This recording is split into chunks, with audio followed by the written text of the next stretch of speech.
Hey coin collectors, and welcome to DC Coin World International Coin Channel. Today we're going to look at the 1979 United States nickel, the Jefferson nickel. You can see we have some here, and we also have a coin up here that we're going to talk about, and that's because 1979 was the year that Susan B. Anthony came out. And we're going to compare some of the mint marks on the Susan B. with some of the mint marks on the nickel. And look at this mint mark. This is what we've called in the past the blob mint mark. Absolutely no way of telling what mint mark this is, except we know it's a D. How do we know it's a D? Well, because in 1979, the Philadelphia Mint did not put a mint mark on, and in 1979, the San Francisco Mint had proof coins, and you can see this one has an S here. So we know this isn't an S. You can pretty much be positive it's not an S, and it's not shiny, and it doesn't have the same kind of luster to it, obviously. And we also know that it's probably not an S or a proof coin because these come in proof sets, and they're relatively expensive compared to a regular nickel, so you don't often see these S nickels from 1979 in general circulation. So what is this? Well, in 1979, they didn't take a lot of care with mint marks. So at the Denver Mint, where they made 326 million of these, most of the mint marks are really messy. So this is a D, and we see Jefferson facing to the left, In God We Trust in front of him, Liberty here. This is a star, and we'll show you that this is a star, not just a dot in between the Liberty in 1979 on one of the other coins. And then here's Jefferson, and then there's some initials right down here at the very bottom. And those are the initials of the engraver Felix Schlag, and you actually can't tell that it's an FS even. If we get onto the back, this is where nickels are going to be valued very frequently. It says E pluribus unum at the top, United States of America at the bottom, Monticello across the center, 5 cents here. And then what you do is you look for the steps here. Again, this coin is not going to have any steps. What do steps look like?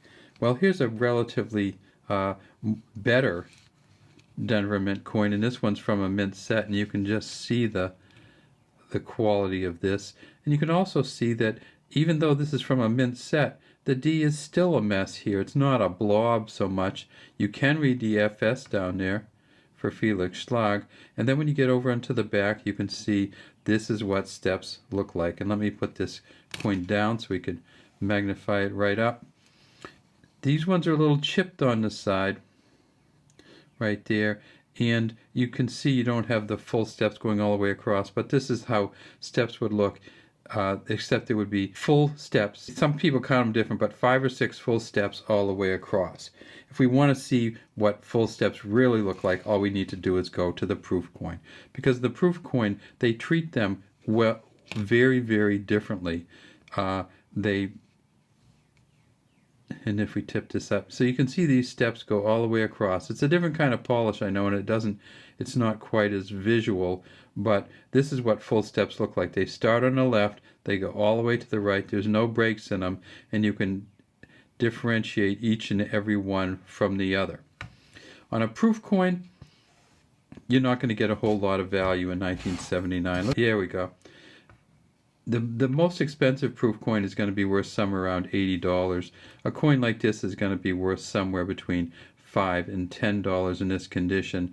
And you can see that this isn't quite perfect because we took this out of some damaged packaging. And you can see there's just a little film on here from the packaging where it got damaged, but this is still about as good a nickel as you're ever going to see in terms of it being a deep cameo. So yeah, $5 to $10 or less for this nickel. The auction record, however, is $1,763. I'm not sure why they spent that much for one of these when you can get the best of them for somewhere between $80 and $100.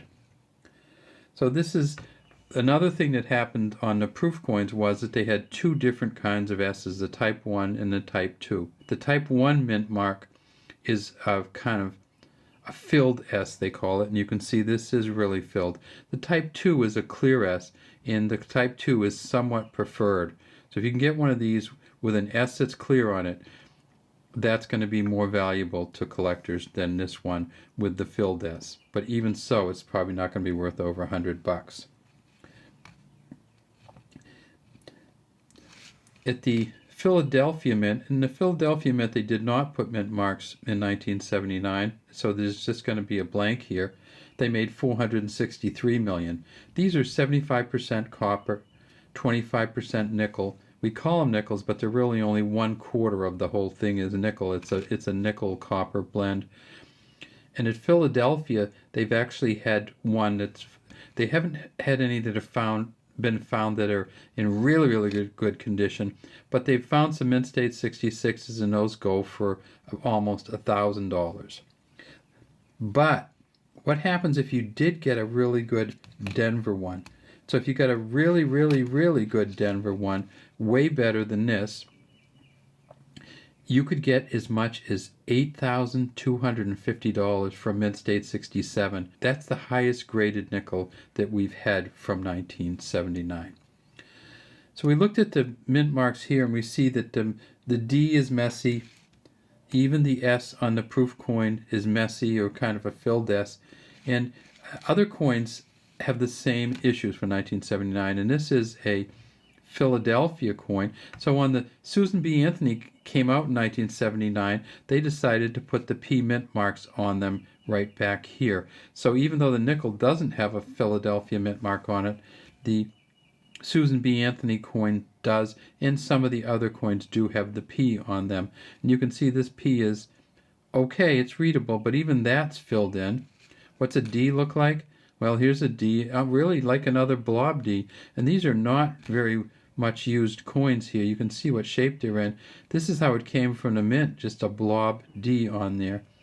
The Susan B also has the clear and the filled S, and those are worth significantly more than the nickels. And of course, they're worth $1. You can still use these if you want these Susan B's, because they are worth $1.